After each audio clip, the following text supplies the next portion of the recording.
Hi hello ഇന്നത്തെ ഒരു ദിവസം ഞാൻ എന്താണ് കഴിച്ചതെന്നാണ് ഞാൻ നിങ്ങൾക്ക് കാണിച്ചു തരാൻ പോകുന്നത്. ഇന്ന് രാവിലെ തന്നെ അടുക്കളയിലേക്ക് ചെന്നപ്പോൾ കണ്ട കാഴ്ചയാണിത്. ചിരട്ടപ്പുട്ടും ഏത്തപ്പഴം പുഴുങ്ങിയതും. അതാണ് ഇന്നത്തെ ബ്രേക്ക്ഫാസ്റ്റ്. പുട്ടുപ്രേമിയായ അമ്മ പുട്ട് ഇഷ്ടമില്ലാത്ത ഞങ്ങൾക്ക് വേണ്ടി സ്പെഷ്യലായിട്ട് ചിരട്ടയ്ക്കകത്താക്കി തരുന്നതാണ്.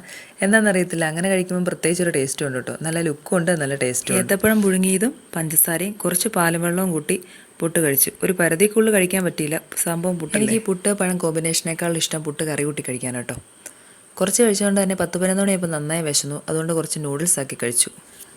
പിന്നെ ഉച്ചയാവാനായപ്പോഴത്തേനും പപ്പ ഒരു ചക്ക വെട്ടി കഴിഞ്ഞപ്പോൾ നല്ല വരിക്ക ചക്ക, നല്ല മധുരമുണ്ട്, നല്ല മണമുണ്ട്, നല്ല ലുക്കുണ്ട്. പിന്നെ ഒന്നും നോക്കിയില്ല, കുറച്ചേറെ അകത്ത് ചക്ക ധാരാളം കഴിച്ചതുകൊണ്ട് തന്നെ ഉച്ചയ്ക്കത്തെ ഫുഡ് കുറച്ച് വൈകുന്നേരം ആയപ്പോഴാണ് കഴിച്ചത്. ചോറെടുത്തു. ചോറിൻ്റെ കൂടെ ചിക്കൻ ഉണ്ടായിരുന്നത് കൊണ്ട് വേറെ കറിയുടെ ഒന്നും ആവശ്യമില്ലായിരുന്നു. എന്നാലും വെണ്ടയ്ക്കാത്തോരനും ഇലക്കറിയും ഉണ്ടായിരുന്നു. ഞാൻ അതിൻ്റെ വീഡിയോ എടുക്കാൻ സത്യം പറഞ്ഞാൽ കുട്ടിക്ക് ഇപ്പോൾ ഫീഡ് ചെയ്യുന്നതുകൊണ്ടും മഴക്കാലം ആയതുകൊണ്ടും പ്രത്യേകിച്ച് ഡയറ്റ് പ്ലാൻ ഒന്നുമില്ല. നന്നായി ഫുഡ് കഴിക്കുന്നുണ്ട്. നാടൻ ഭക്ഷണങ്ങളും ഏത് ടൈപ്പ് ഫുഡും ഇഷ്ടപ്പെടുന്ന ഒരാളാണ് ഞാൻ. എത്ര ഫുഡ് കഴിച്ചാലും അധികം തടി വെക്കത്തില്ലല്ലേ, എങ്ങനെയാണ് ബോഡി മെയിൻറ്റെയിൻ ചെയ്യുന്നതെന്ന് എന്നോട് കുറേ പേര് ചോദിച്ചു. അതിനൊക്കെയുള്ള ടിപ്സ് ഞാൻ വഴിയെ പറഞ്ഞുതരാം കേട്ടോ. ഫുഡ് കഴിക്കലൊക്കെ കഴിഞ്ഞ് പുറത്തേക്ക് ഇറങ്ങിയപ്പോൾ കണ്ട കാഴ്ചയാണിത്. നല്ല കോടം മഞ്ഞും തണുപ്പും. ചക്കപ്പഴം കിട്ടിയിട്ടുണ്ടെങ്കിൽ അമ്മയുടെ വക വൈകുന്നേരത്തേക്ക് കുമ്പിളപ്പം റെഡിയാണ്. ഉച്ചയ്ക്കത്തെ ഫുഡ് വൈകുന്നേരം കഴിച്ചതുകൊണ്ട് തന്നെ വൈകുന്നേരം കാപ്പിക്കൊക്കെ ഉണ്ടാക്കിയ കുമ്പിളപ്പം ഞാൻ അത്താഴമാക്കി.